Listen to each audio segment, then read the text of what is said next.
Magandang umaga. Ang paksa nating tatalakayin ngayon ay tungkol sa ang kabias ng Indus sa Timog Asya. Ang kabias ng Indus ay sumibol sa pagitan ng mga lambak-ilog ng Mohenjo-daro at Harappa na matatagpuan sa sinaunang India sa rehiyon ng Timog Asya. Natuklasan ang dalawang lungsod na ito sa lambak ng Indus at tinatayang umusbong noong 2700 BCE. Ang lugar na ito, gayon din ang kanilang lipunan, ay nabuo kasabay halos ng pag-usbong ng kabihas ng Sumer. Kung mapapansin natin, ang lupain ng Indus ay mas malawak kung iahambing sa Mesopotamia. Sinasabi rin na mahirap lubusang mabatid ang sinaunang kasaysayan ng India sa kadahilan ng hindi pa rin nauunawaan ng mga iskolar ang mga sinaunang sistema ng pagsulat ng mga sinaunang kabihasnan sa India. Dumako naman tayo sa lungsod ng Harappa. Ang Harappa ay matatagpuan sa kasalukuyang Punjab na bahagi ng Pakistan. May 350 milya ang layo nito mula sa Mohenjo-daro, pahilaga. Ang kanilang bahay ay hugis parisukat at halos magkakadikit. Ang mga taong naninirahan din dito ay bihasa sa pottery at paggawa ng mga palayo at pag-uukit sa bato. Samantalang ang lungsod ng Mohenjo-daro naman ay nasa katimugang bahagi ng daluyang Indus River. Katulad ng sa Harappa, naging maunlad rin ang pamumuhay ng Mohenjo-daro. Iba-iba rin ang mga sukat ng mga natagpuang bahay dito na kadalasan may dalawang palapag at binubuo ng kusina, salas, kwarto at paliguan. Masasabi rin na naging eksperto ang mga tao dito pagdating sa pag-iiskulpta, pati na rin sa pag-uukit sa mga bato. Kung mapapansin natin, ang dalawang lungsod na ito ay may halos sukat na 1 milya kwadrado at tinatayang pinanirahan ng may halos 40,000 katao. Sinasabi din na ang mga Dravidian ang bumubuo ng kabihas ng Indus. Planado at malapad ang mga kalsada nito, ang mga gusali ay hugis parisukat. At ang mga kabahayan ay may malalawak na espasyo. Ang pagkakaroon din ng palikuran ng mga kabahayan ay itinuturing na kauna-unahang paggamit sa kasaysayan ng sistemang alcantarilla o sewerage system. Ang lipunan ng Indus ay kinakitaan ng malinaw na pagpapangkat-pangkat ng tao. Nakatira sa bahagi ng muog ang mga naghaharing uri tulad ng mga ngalakal. May mga bahay ring may 3 palapag. Maaaring katibayan ito ng pagkakahati-hati ng lipunan sa iba't ibang uri ng tao. Nagtatag din ang daungan sa baybayin ng Arabian Sea. Ang mga mangalakal ay naglalakbay sa baybayin patungong Persian Gulf upang dalhin ang kanilang mga produkto tulad ng telang yari sa bulak, mga butil at ivory. Natagpuan din sa Sumer ang selyong harapan na may pictogram. Ang pictogram ay ang sistema ng pagsulat ng kabihas ng Indus. Dahil wala pang universal na pagkukomunikasyon, gumagamit sila ng mga larawan o mga pictogram upang magsilbing komunikasyon sa kanilang pakikipagkalakalan. Ito ay representasyon ng isang bagay sa anyong larawan. Dahil dito, inakalang ginagamit ang selyong ito upang kilalanin ang mga paninda. Patunay lamang ang kalakalan sa pagitan ng dalawang kabihasnan noon pa mang 2300 BCE. Matapos ang 1 milenyong pamamayani sa Indus, ang kabihasnan at kulturang umusbong rito ay nagsimulang humina at bumagsak.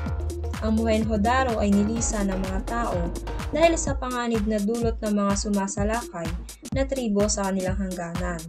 Ang Harappa naman ay nagsimulang bumagsak nang salakayin sila ng mga Aryan noong 1500 BCE.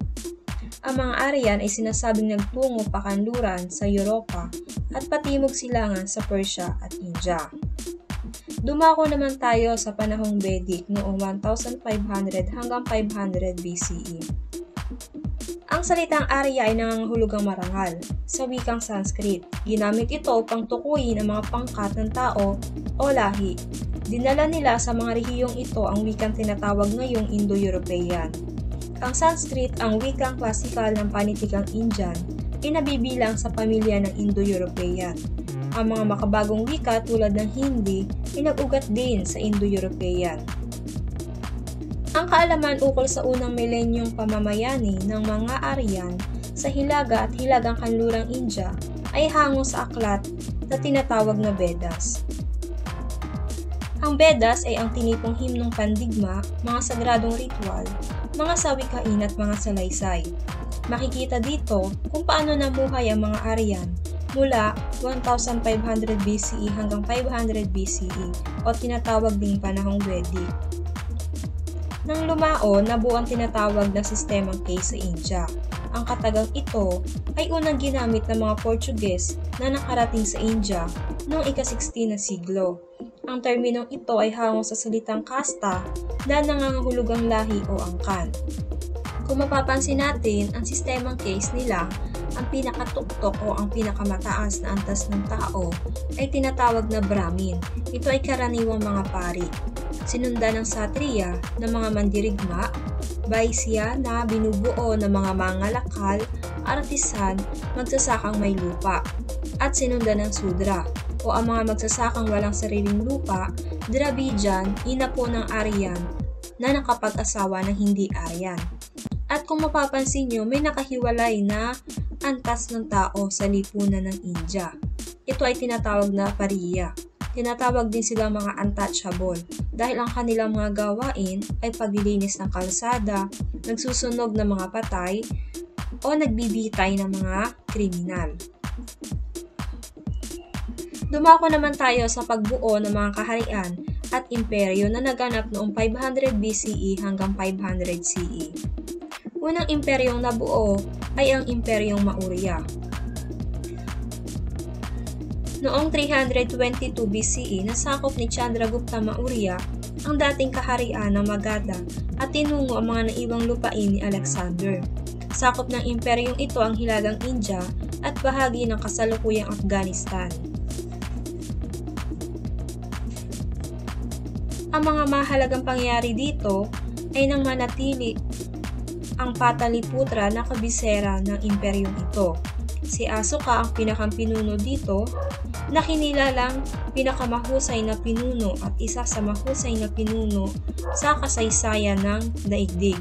Matapos ang kanyang madugong pakikibaka sa mga kalinga ng Orissa noong 261 BCE na tinatayang 100,000 katawang nasawi, tinalikdan niya ang karahasan at sinunod ang mga turo ni Buddha.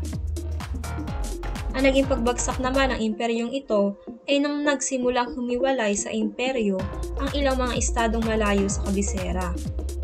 Sa pagbagsak ng Imperyong Maurya noong ikalawang siglo, nagtagisa ng kapangyarihan ang mga estado ng India. Sa sumunod na 5 siglo, ang Hilaga at Gitnang India ay nahati sa maliliit na kaharian at estado. Pangalawang imperyong nabuo ay ang Imperyong Gupta.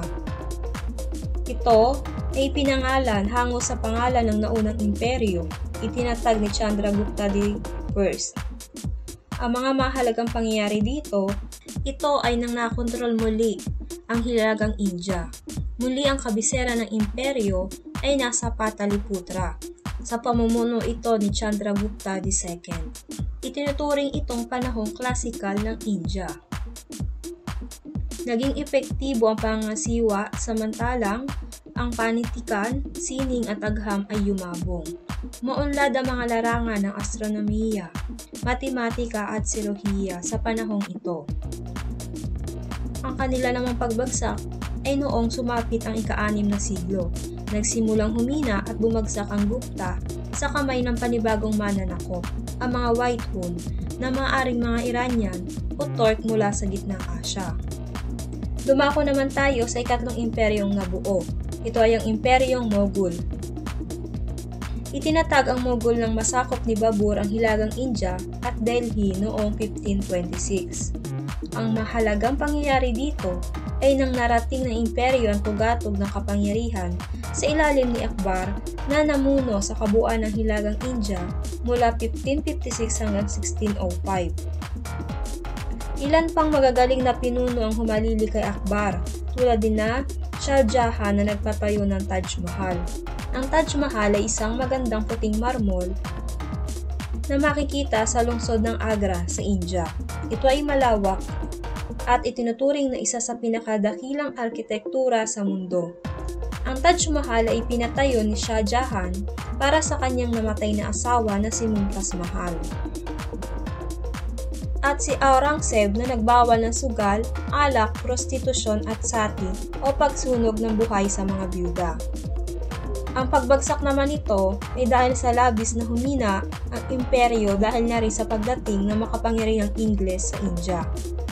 Ating tandaan ang kabias ng Mesopotamia sa kanlurang Asya ay binubuo ng kabias ng Sumer, Akkad, Babylonian, Assyrian, Chaldean at Persian.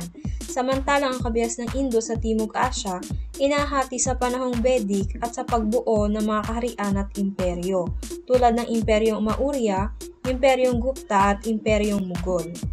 Hanggang dito muna ang ating talakayan tungkol sa kabias ng Indo sa Timog Asya.